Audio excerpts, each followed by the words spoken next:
ஜனநாயகனா முடக்கு.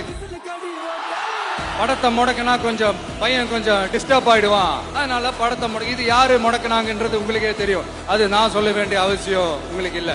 ஆனா என்னடா இவன் படத்தை முடக்கினாலும் அவன் பாட்டுக்கு அதை கண்டுக்காம அவன் பாட்டுக்கு வேலையை பார்த்துட்டு போயிட்டே இருக்கான். அதுவும் எடுபடல.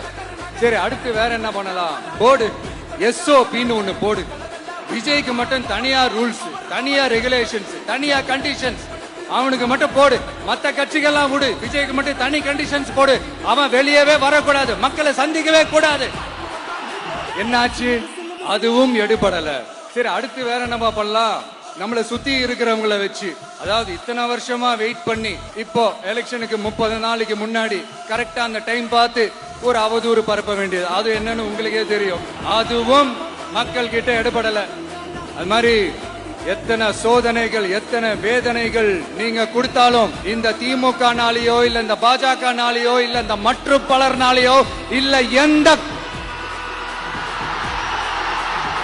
வேற யாராலையும் என்ன மக்கள் கிட்ட இருந்து பிரிக்க முடியாதுன்னு சொல்ல வந்தேன். அதைத்தான் சொல்ல வந்தேன்.